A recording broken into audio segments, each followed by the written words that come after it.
People don't care how much you know. You might be the expert in your industry, the go-to, the guru, the person who's contributing to this conversation here and there. People don't care how much you know until they know how much you care. Let that sink in. People don't care how much you know until they know how much you care. We are represented. We are represented. We are represented. Welcome to Represented, the podcast. I'm Aniki Shuru, racial equity coach for online business owners who want to be intentionally inclusive by building a business that is racially equitable. I created this podcast to normalize a conversation around racial inclusion so that fear is no longer the barrier that gets in the way of doing this work. This isn't about perfection, it's about progress. Whether you're taking your first steps or you're well-versed in the journey towards racial equity, this space is for you. So welcome home, friend. Let's get started. From coast to coast, around the globe, we are represented.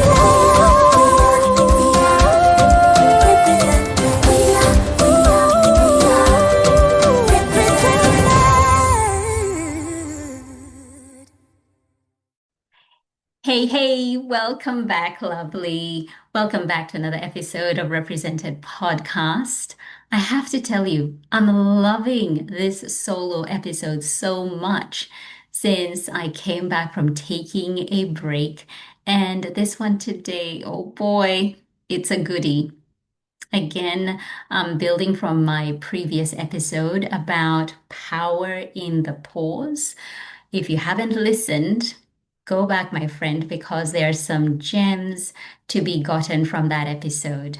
But today, I'm sharing with you what spending time, several days actually, in the village taught me about coaching and more so how we can humanize the process, which, to be honest, in the current times we're living in, doesn't feel like it puts the human first.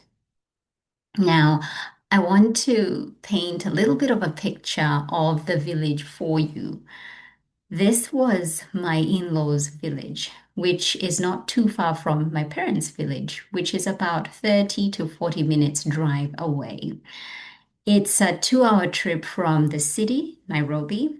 And when we were about to arrive, we were about 10 minutes away from arriving. We took a right turn in a place called Karatina. And this is in Nyeri County, if you want to know, if you're listening and you're familiar with some of the counties in Kenya. The weather changed drastically. Like we were enjoying this warm, sunny weather. And then suddenly, when we made that turn, the temperature dipped considerably, and we were now in tea growing territory. And for some reason, it is normally quite chilly. And as we weaved our way through the windy road, there were less cars on the road, more and more people on foot, walking, and others on bicycles, a couple of stray dogs here and there, a few kids playing, and livestock that you could see in people's farms.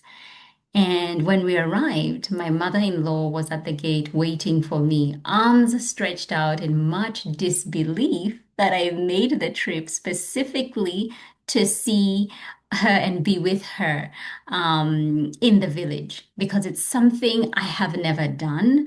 Uh, because every time we have spent time together, an extended time together, it's been in her home in the city in Nairobi. And so this was different. And I loved that it was different. And I remember when I called, I said, Mom, I don't care where you are. I am coming to wherever you are. You don't need to travel. You don't need to drive back to Nairobi. You don't need to do anything. I will find you wherever you are. And it's her little sanctuary. And I was so grateful that I got to be part of that. So my little suitcase was wheeled into the bedroom area, and the best thing was waiting on the dining table. Now, if you're Kenyan, chances are you're not vegetarian. Chances are you are a carnivore, and you know what is waiting at the dinner table is roast meat, otherwise known as nyama choma. There was plenty of that, ribs, nicely roasted goat meat that is roasted in charcoal fire, and the taste is just out of this world. So there was that meat waiting to be devoured. And then in the kitchen, there was some fresh ugali that was being made. And mom is so special because she makes the ugali how I make it. And not many people make ugali in this way. And if you're wondering what is ugali, Annie, it is maize meal, ground maize, which is made into meal, so maize meal, and water. And you just corrugate. You just you just keep what's the word? I keep thinking of twisting. You just keep twisting it and twisting it and stirring it. You keep stirring it and stirring it and stirring it until it becomes a paste, it becomes hard, or so, let me say soft, until it becomes of a thicker consistency. Now, majority of how Kenyans make ugali is that it is so hard. It's like a pumice stone. I don't, okay, fine, I'm exaggerating a little bit, but yes, majority of the ugalis are pretty hard. I like mine a little bit soft, and maybe it's because I've spent a lot of time with southern people from the southern part of Africa, where they make the most delicious ugali, which is a lot more softer. And so mom went to the extent of ensuring that the ugali was made how I like it. And by the way, it's just me, but the ugali was, it would have fed a village. Like it was so much. That was put on the table, and there was I could smell cabbage cooking, and I love the way she makes the cabbage. It's with some yummy onions, garlic, ginger, and a little bit of curry powder and some salt. And I honestly think that my mother-in-law, she is the queen of veggies because she just has a way of making them so nice. They're still crunchy, they're not overdone, and she uses very little spices, so you're still getting the natural flavor. And that cabbage had just been harvested, like it was from the garden. And I love that. And so I just want you to catch a little bit of the atmosphere, and just kind of get a glimpse or paint it in your mind as to how it looked like and how it felt. Um, it's not something that's just done for families. So me walking into a home like that and finding food at the table and it being prepared and having that warm welcome. When people visit in our African culture, there's always food to be shared, be it a cup of tea, some bread, or a full-blown meal. There's always food to be shared. It's very rare that one would visit someone and they not be offered something to eat. And here's the thing, even though you have eaten already, or you're full, you're satisfied, it is expected that you will eat again. To not eat is to be impolite. So you have to accept. If you don't, it's like you're not accepting their hospitality, their love, their welcome, a piece of themselves, right? And so it is the right thing to do to accept it. Even though you can't finish it, just taking it, kupokea, kuchukua, to take it, to receive it. So fast forward to the next day. Early in the morning, while I was still waking up, a neighbor who had come by woke me up with his voice. He He was so loud. You would think it was his house. And he just came by, get this, to inquire how everyone had slept. You know, I think they were offered tea, and there was just a vibrant conversation taking place. I could just hear talking happening, and it was loud. And this individual was so comfortable. At some point, I thought, this is a relative of ours. This is Uncle somebody. It turns out it wasn't. But the lesson here is that everyone in the village is like family. There's just that family feeling. And when you walk into people's houses, you're not announcing yourself. You're just rocking up. You're not calling beforehand to see if this will be a convenient time.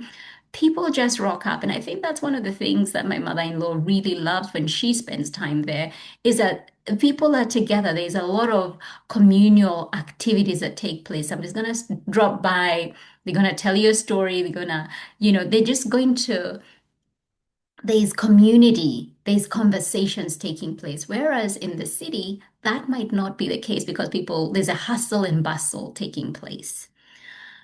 And then I spent some time in the shamba, which means garden, vast acres upon acres of different planted foods from the cabbage that I ate the previous night, avocados, delicious, silky, vibrant green avocados, potatoes, arrowroots, bananas, like huge bananas. But like when I talk about bananas, I'm talking about like from the banana tree, and they have so many bunches.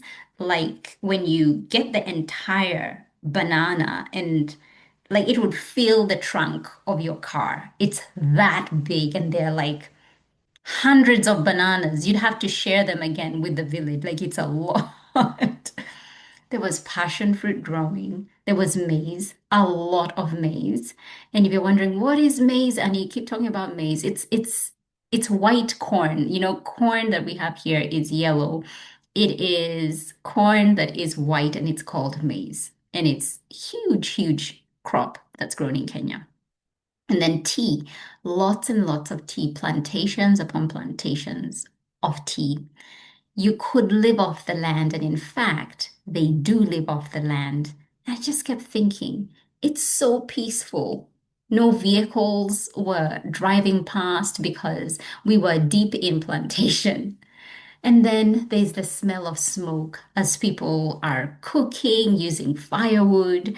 And then the roosters that are kind of running around, the ones that wake you up in the morning before you're ready to wake up. And that's like the natural alarm bell that goes off. You don't need your phone to wake you up. There's a rooster or a couple of them that are going to wake you up.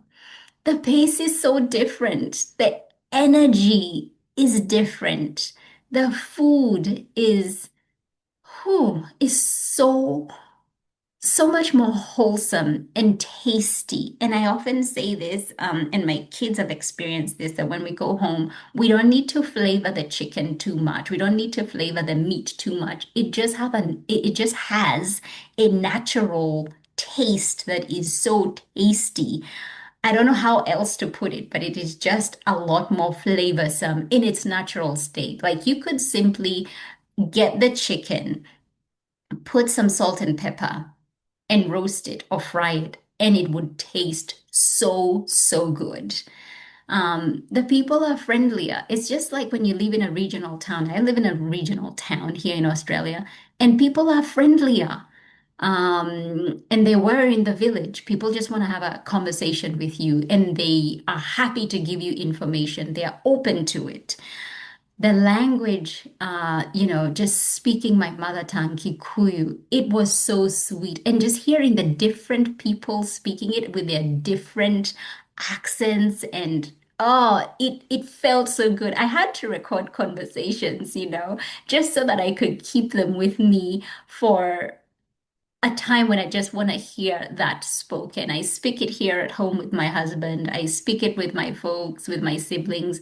But there's just something when you are in the territory where that is the more dominant language that is spoken, it is just so much more potent.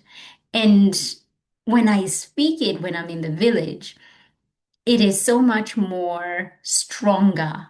And it, it just feels like it's more potent than any English I could ever speak. There's laughter, there's lots of conversations happening. And one thing I noted that even though there was a lot going on politically in the country right now in Kenya, there was still laughter. There was still a sense of joy and happiness. And it was in those moments, far away from my laptop, notifications, the business goals, that I realized how much I needed to be here, to be held in this space that as a child, I often took for granted. And I couldn't wait to go back to the city because going to the village just felt like an inconvenience, if I'm being really, really honest. But being here in my mid 40s, as somebody who lives away from home, lives away from Kenya, has called Australia home longer than Kenya, being here cleared the noise. I feel like my values were sharpened and fresh ideas. I just felt like fresh ideas were bubbling to the surface. I wasn't looking at what others were doing to find inspiration. I mean, there was inspiration everywhere. Just looking at the tea plantation in itself, you could sit there and write something powerful. And I was hearing my voice again. And in fact, I didn't want to look at others. I didn't want to look, what are they doing? What are they up to? I didn't want to be online at all. I didn't want to record and share it online. I wanted to record it for me and share it with my family. I just wanted to be completely offline and just be present and enjoy what I was experiencing. It was muddy. It was rainy. My shoes were covered in red mud. So when you're going to the village, you gotta carry clothes that you would be happy to, or rather you wouldn't mind them, just getting all dusty or muddy or that sort of thing. My clothes smelled of smoke. And in fact, while I was there, I was wearing a headscarf just to preserve my hair from the rain and the smoke. And I noticed the land was so green, an unusual green than I've seen. And maybe it's because this time I was paying attention. Maybe other times I've had other things in my head. I've had my children there. And so I'm still mothering and making sure they're okay and everything, that I haven't had the chance to just stop and look and appreciate. And it wasn't like it was a healthy green. Like you look out and you're like, wow, this looks good. And for the first time, I realized how blessed these people are to call the village their home. They are living truly organic lives, eating organic food. I mean, wow, do you know how much it is to buy organic food in an Australian supermarket? It is so expensive. And even with all the problems they're navigating, what was interesting to note was that God was at the center of those conversations. Even the lamenting, the conversations always went back to God, their strength, their Redeemer. And one thing that really touched me because we had traveled to a different part to go and see some projects that we have going on. And we had somebody who was driving us, and he was such a Charles was his name. He was a driver. He was just so good, so lovely. And it took us all day. Like we went there, we saw what we needed to see. We spent time there, and he brought us back. It was a whole day affair. And when we came back, he said, "Can we just pray and thank God for the day we've had?" Just thought, Charles, okay, yes, you are speaking my language. It's just that. It wasn't a fancy car. It wasn't anything, that you would write home about. But honestly, it was the simplicity and the generosity that just had me, just got me. Um, they don't think of themselves as having less than because they live in the village and not the city. They are so grateful for what they have, and they have pride in themselves. They view themselves as blessed. They're not looking at who has more than them. No, they are sharing the little they have. And it's that sharing, being in community, the reverence for God that sets them apart to those in the city who seem to have so much more. And I had such a strong aha moment being there. I realized when I take the time to rest, the time to reflect and not, I realize I'm not neglecting my business or my responsibilities. I'm building on it. I'm making it stronger. I'm having clearer foundations. And for many of my clients, one of those foundations is inclusion. When inclusion is part of your core values, racial equity stops being something you should do and becomes something you actually want to do because you're committed to growth, not trends.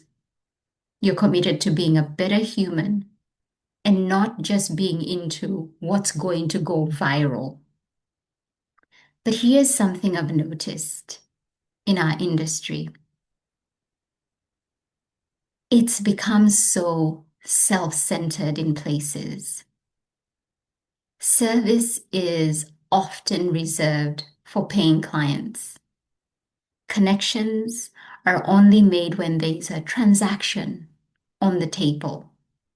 Even sharing someone else's work can be seen as a threat, especially if you're in the middle of your own launch. And I get it. Boundaries are important for sure.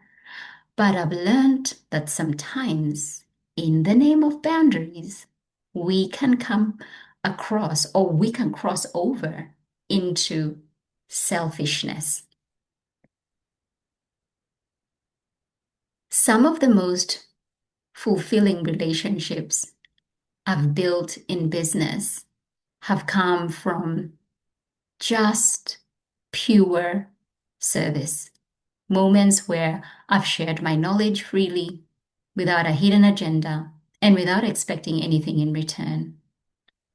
Being back in the village reminded me of something we've lost in parts of the online coaching space, the art of building relationships for the sake of connection, not so that we can gain.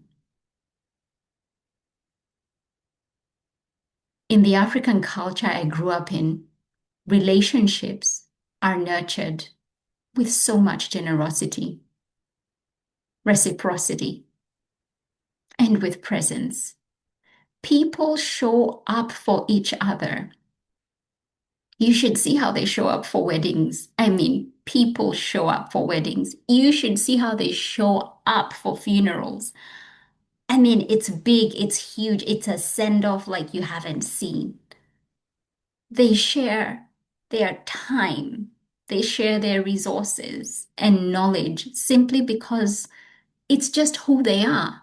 And it is the right thing to do. What if, and this is a big what if we applied some of these values to our businesses? What do you think that would look like? Hmm? What if we created real connection points? Like having a genuine way for people to reach out to you, whether it's responding to a DM or an email. Like we're genuinely allowing people to connect with us. They have our emails, we're responding back. It's not Like, I can only respond to you if you're a paying client. And I came across a statement a few weeks ago. In my previous episode, I shared that I'm reading three books at the same time, something I've never done before. And I am loving it, loving it, loving it. And in one of those books is a statement that is shared, and it says, people don't care how much you know. You know, you might be the expert in your industry, the go-to, the guru, the person who's contributing to this conversation here and there. People don't care how much you know until they know how much you care. Let that sink in. People don't care how much you know until they know how much you care. So, what if we offer acts of service without a catch, sharing our knowledge, running that workshop, or even taking a pro bono client every now and then? Not everything has to lead to a sale. What if we promoted others generously? Share the work of coaches or creators you believe in. And here's the thing, even during your own launch, it doesn't take away from your light. I believe it will add on to it. And that would be such a beautiful thing to see you sharing and promoting your work, but then see you promote somebody else. It would make me take a look at you differently. It would make me stop and go like, hang on. This must be really important for this person to share in the middle of their launch or at the beginning or end, whatever, for them to make time for this. What if holding space happened without attaching it to outcomes?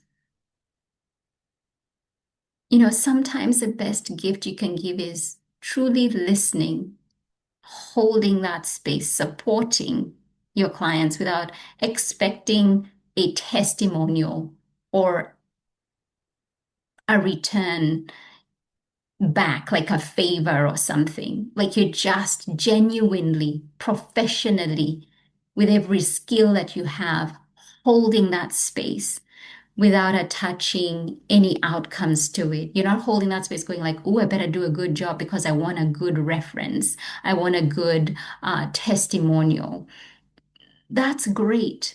But I think the greater gift is when you actually do hold space in a way that that person leaves feeling so seen, so held, so supported, and are able to move forward in whatever way they need to. What if you invested in your craft?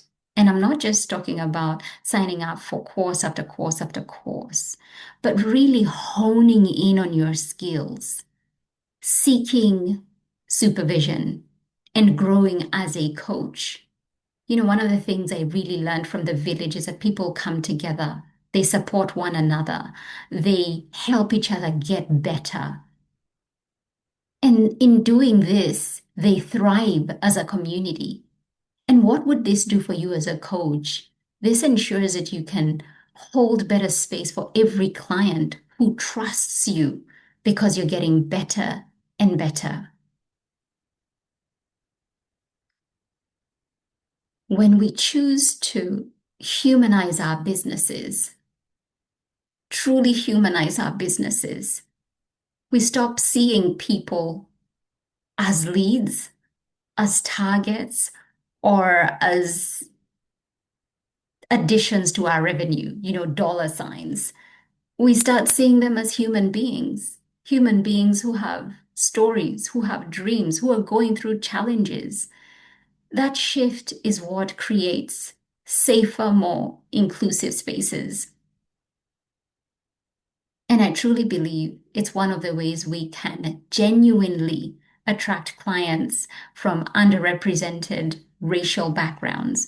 Because when people feel your integrity and your care, they feel safe enough to trust you. My time in the village was a reminder that success doesn't come from chasing every trend or maximizing every transaction. Like you're milking it to the end. You're having a call to action. There's something to be gained from here. It comes from doing business with integrity, generosity, and human first values. And I believe, just as scripture says, that you reap what you sow. If you sow kindness, you will reap kindness. And so, do not tire of doing good, my friend. Do not tire. Even when you cannot see the results, keep doing good. The world would have you believe that those who do good finish last, that those who serve with no strings attached don't build financially lucrative businesses, but they do. They are there. We probably don't hear about them because they are busy serving and not talking about their successes. I was listening to a beautiful podcast, and I actually listen to this podcast every Monday. And sometimes I'm so engrossed by the topic. It's a group of women, they're in a panel and they talk. And it's a Christian podcast. And sometimes I will listen to an episode multiple times. And this particular time I was listening, and a statement was made around a visit that happened. One of the women went to visit a woman who she kind of referred to her as modern day Mother Teresa, and she had gone with a group of other women, and they were in awe of this modern day Mother Teresa. They spent time, talking to her and asking her questions, and they prayed together. And after a short time, the woman said to them, "Unless any of you are sick or unwell, I need to go because the sick need me." You see, this woman, her work was to tend to the sick. She's not getting paid for it. This is something she's doing. And that just hit me so hard. Unless you are sick, unless you're unwell, I need to go. Like, we've had a good time here. We've chatted, we've caught up, we've prayed, but I need to go because the sick need me. That, my friend, is service. And I was so challenged. That story has stayed with me.